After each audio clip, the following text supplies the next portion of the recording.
filming by daylight again. And I'm sorry about the socks. They got wet. They are drying in the sun, hopefully.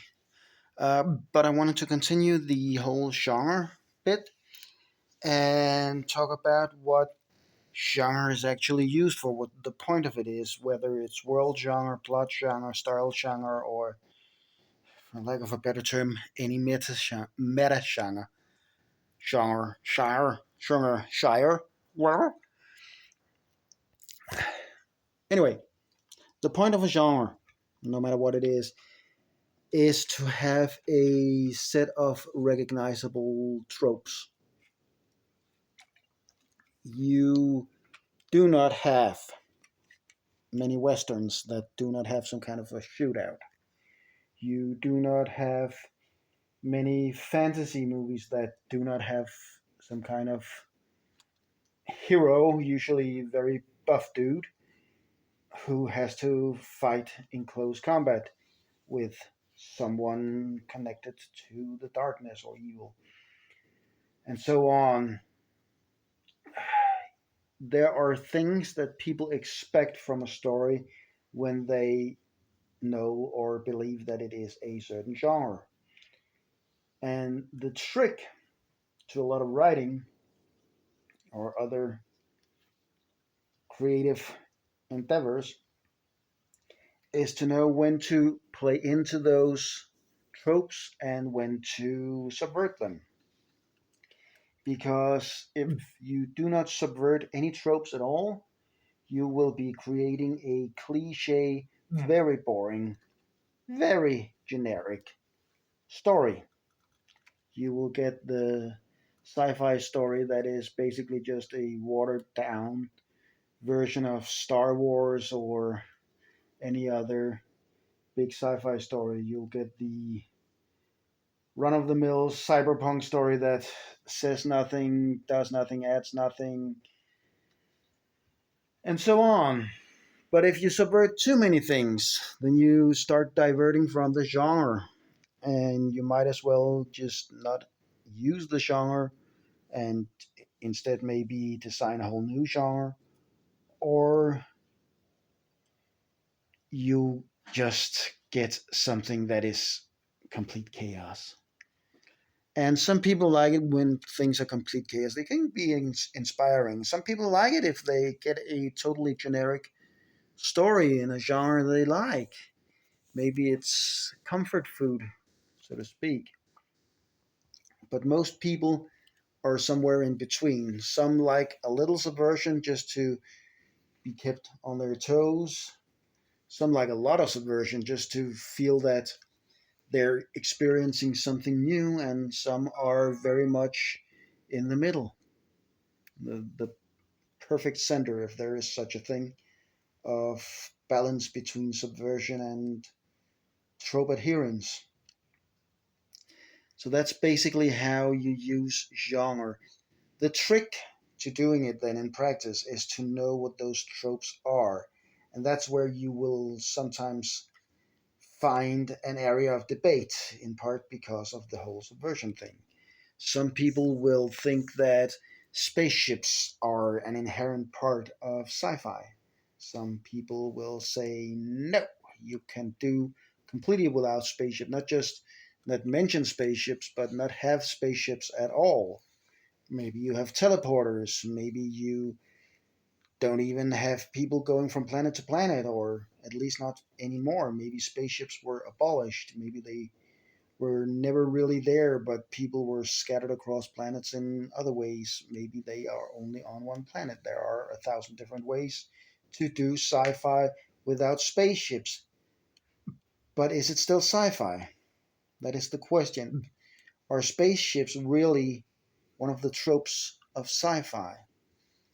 And when you push the envelope a bit too far, you break a genre and you either get a complete mess or you get a new genre.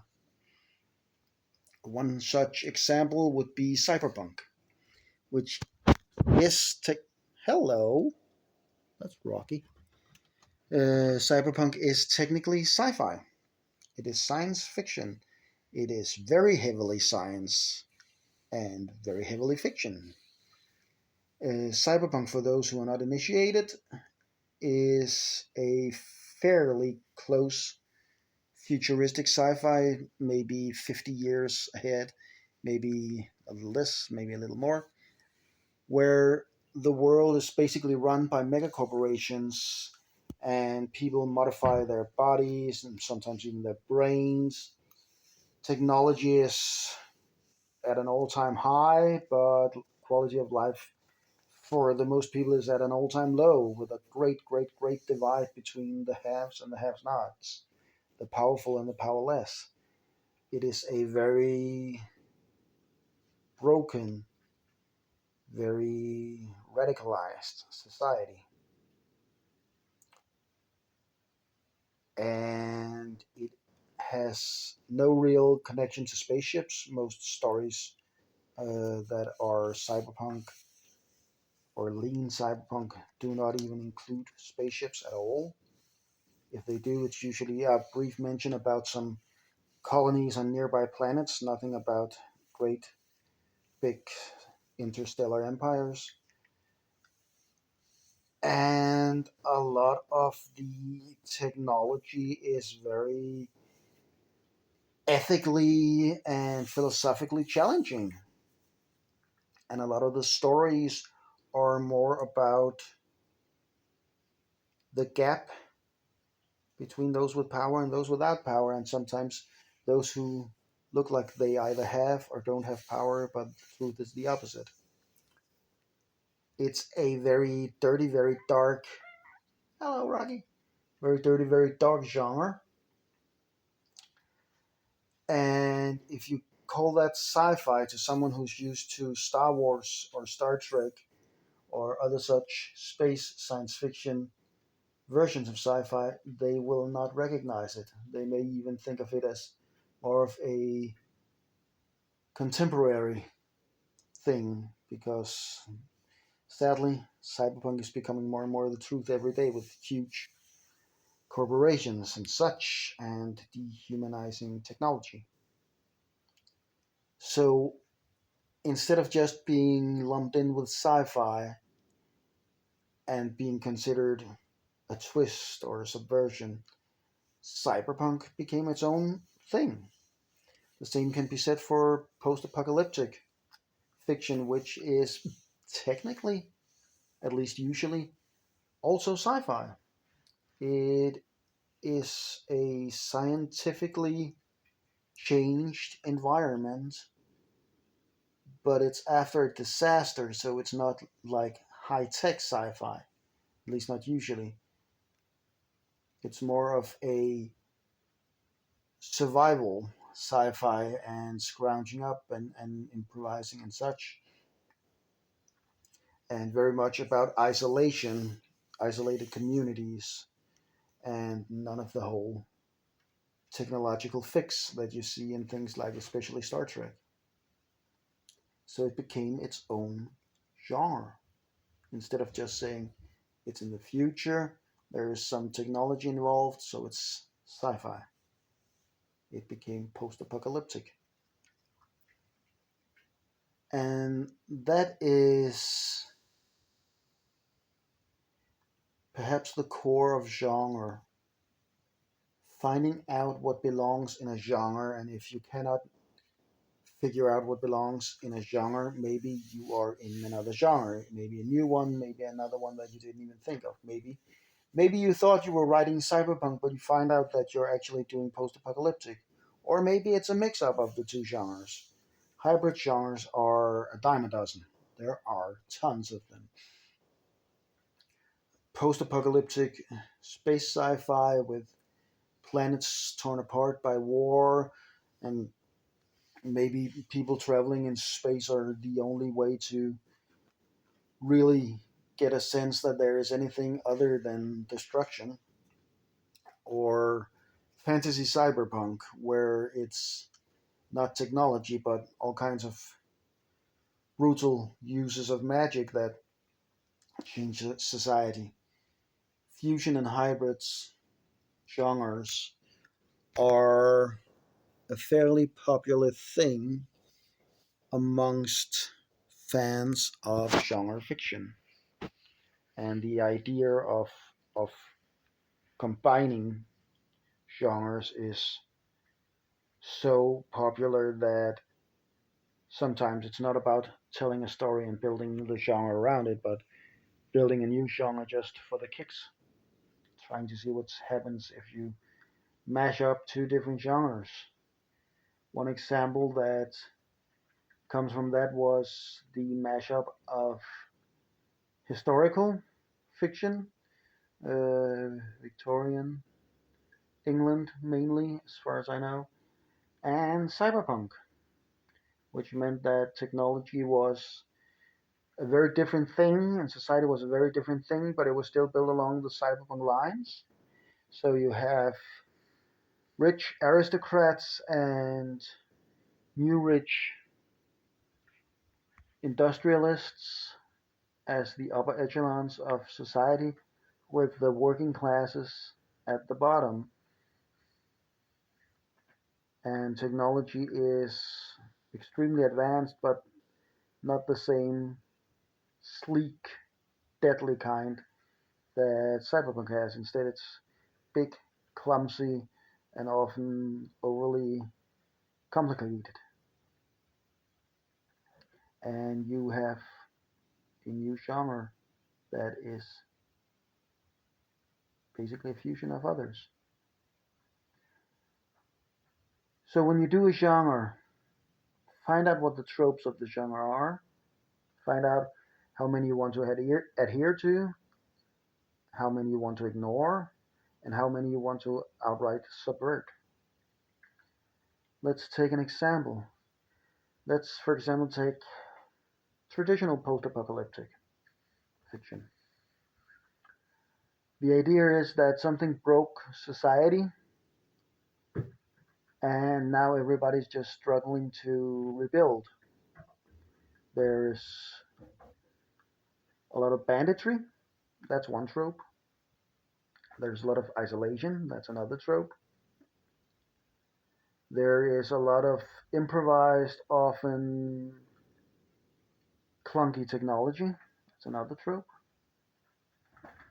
And people with special knowledge are prized and may either be cherished or just enslaved. That's another trope. And the reach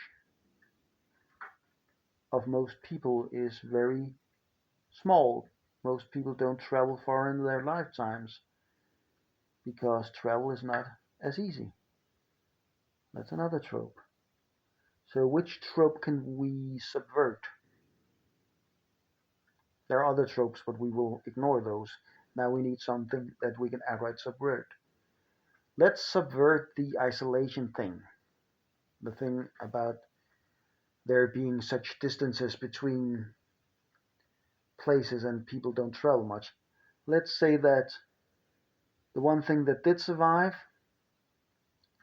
was a method of very fast travel, and now you have special, highly priced pilots oh Jesus who pilot small, fast aircraft that dart from place to place, and you can actually